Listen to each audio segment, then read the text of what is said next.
Welcome to my channel. இன்றைக்கி gents shirt alteration பண்ணுறதை இந்த வீடியோவில் பார்ப்போம்.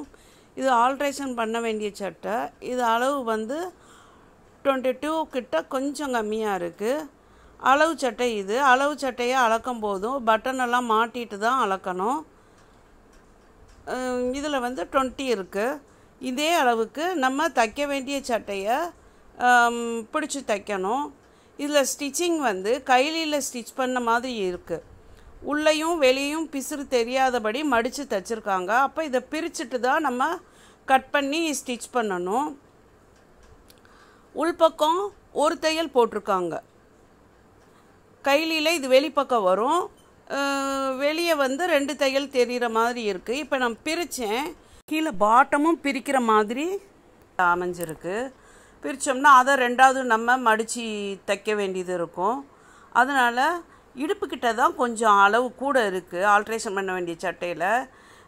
கைக்கிட்டையும் ஆம்கோல்கிட்டையும் சட்டையோட கீழ்ப்பகுதியில், அதாவது பாட்டத்தில் கீழே மட்டும் கொஞ்சம் தான் கூட இருக்குது. அதனால் நான் இந்த இப்போ வீடியோவில் காமிச்சபடி ஒரு துணியை தூக்கி இன்னொரு துணி மேலே வச்சு அப்படி கட் பண்ணாமையே ஸ்டிச் பண்ணுறேன். மேலே தூக்கி வச்சு இப்படி தைச்சோம்னா நமக்கு வந்து அளவு குறைஞ்சிரும்.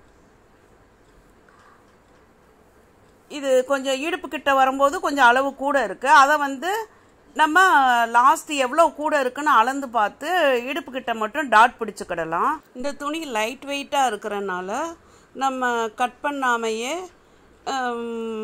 இப்படி ஸ்டிச் பண்ணால் ரொம்ப வித்தியாசம் தெரியாது. ஆனால் தைக்கிறதுக்கு கொஞ்சம் சிரமமாக இருக்கும். அந்த இது சுருக்கெலாம் வராதபடி பார்த்து மெதுவாக இழுத்து வச்சு தைக்கணும். அதாவது 2 பக்கமும் கையை பேக்கையும் ஃப்ரண்ட்டையும் நல்லா சமமாக ஈக்குவலாக இழுத்து விட்டுக்கிடணும். இங்கிட்டு இங்கிட்டு வலது பக்கமும் இடது பக்கம் இழுத்து விட்டு சுருக்கு கொஞ்சம் வர்ற மாதிரியே தான் இருக்கும். அது வராதபடி இழுத்து இழுத்து தைக்கணும் பார்த்து. இவ்வளோ நேரம் தைச்சது ஈஸியாக இருந்தது.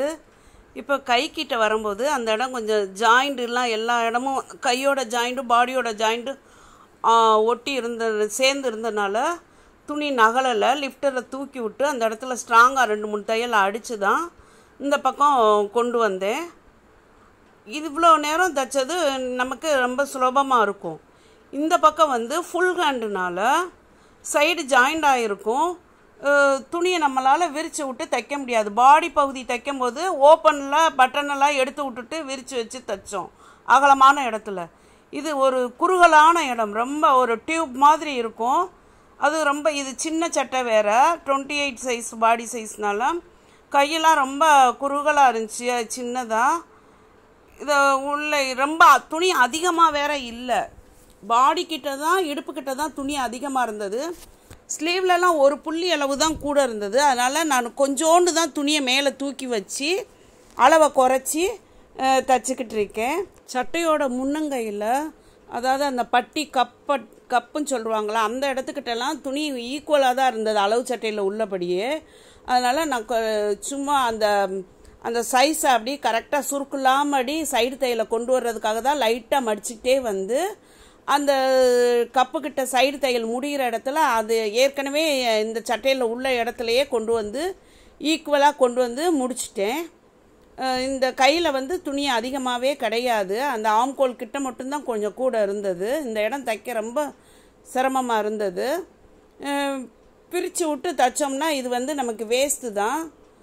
ஏன்னா ஸ்டிச்சிங் ரேட்டு அவ்வளோ கொடுக்க மாட்டாங்க. ஏன்னா இதை பிரிக்கிறது இதில் ரொம்ப கூடவே கிடையாது கைக்கிட்ட. அது மாதிரி கீழே வந்து அந்த பாட்டத்தை மடித்து தைச்சோம்னா அதுக்கு தனியாக காசு பே பண்ண மாட்டாங்க. நாங்கள் பிடிச்சி தானே தைக்க சொன்னோம் அப்படின்னு பேசுவாங்க. அதனால தான் நான் இப்படி ஸ்டிச் பண்ணேன். இப்போ முடிச்சாச்சு சைடை. திரும்ப டேன் பண்ணி வெளியே 2 தையல் இருந்ததில்ல, அந்த ஏற்கனவே போட்ட தையலுக்கு கீழே 1/4 இன்ச்சு டிஸ்டன்ஸில் அடுத்த தையல் போட்டு கொண்டு வந்துக்கிட்டு இருக்கேன். கையிலேருந்து ரிட்டர்ன் பண்ணி கீழே ஆம்கோல் பக்கம் இறக்கி பாட்டத்துக்கு கொண்டு வந்துக்கிட்டு இருக்கேன் ஸ்டிச்சிங்கை. இது வந்து வீடியோவில் தெரியாது, இப்படி சட்டை சுருண்டு தான் இருக்கும். பிடிச்சி தைக்கிறதுன்னு சொல்லுவாங்க. ஆனால் இதில் நமக்கு எவ்வளோ சிரமம் இருக்குன்னு தெரியுமா? இதுக்கு வந்து ஒரு 20 ரூபா தான் கொடுப்பாங்க. ஆனால் அதனால தான் பாட்டத்தில் கை வைக்காமல் நான் பிரிக்காமையே இதை இப்படி ஸ்டிச் பண்ணிக்கிட்டு இருக்கேன். இது நீங்கள் ஜீன்ஸ் துணி மாதிரி சட்டைனா இப்படி தைக்க முடியாது. அது வந்து ஏற்கனவே கொஞ்சம் முரடாக இருக்கும், ஹார்டாக இருக்கும். அப்போ இந்த துணி ஒரு துணி மேலே இன்னொரு துணியை தூக்கி வச்சு தைக்கும் போது துணி மூவ் ஆகாது. அப்படியே நம்ம கஷ்டப்பட்டு மூவ் பண்ணி அதை தைச்சாலுமே பார்க்குறதுக்கு அசிங்கமாக இருக்கும். போடும்போதும் கொஞ்சம் குத்திக்கிட்டு இருக்கும் முரடா. இப்போ நான் கீழே கொண்டு வந்துட்டேன் ஸ்டிச்சை. இப்பயுமே கொஞ்சம் சுருக்கு வரத்தான் செய்யுது. ஃப்ரண்ட் வந்து சுருக்கு அடிக்கிற மாதிரி இருக்குது. இழுத்து இழுத்து நான் ரொம்ப ஸ்லோவாக தான் தைச்சேன். இப்போ முடிச்சாச்சு. கீழே வரும்போது நல்லா தூக்கி விட்டு ஸ்டிச் பண்ணிடணும், பிரியாதபடி. அப்படியே விட்டுறக்கூடாது, அப்புறம் அப்படி பிரிஞ்சுக்கிட்டே வந்துடும். இப்போ ஒரு சைடு தைச்சிட்டோம், இது வெளிப்பக்கம். இதே மாதிரி நம்ம இன்னொரு சைடும் தைக்கணும். தைச்சிட்டு அடுத்து பார்ப்போம். இப்போ அளந்து பார்ப்போம்.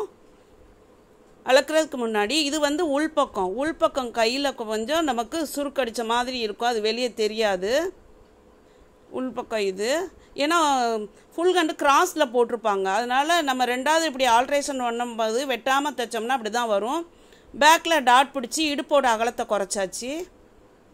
இப்போ ஒரு சட்டை மேலே இன்னொரு சட்டையை தூக்கி வச்சு பார்த்து நம்ம தைச்சது கரெக்டானு தெரிஞ்சுக்கிடலாம். இப்போ க்ரீன் கலர் சட்டையும் பிங்க் கலர் சட்டையும் ஈக்குவலாக இருக்குது, ஒன்று போல். இப்படி வச்சு பார்த்தே நம்ம தைச்சது அளவு அவங்க கொடுத்த அளவுபடி இருக்கான்னு தெரிஞ்சுக்கலாம், டேப்பை வச்சு மெஷர் பண்ணாமே. Thanks for all. Please subscribe my channel.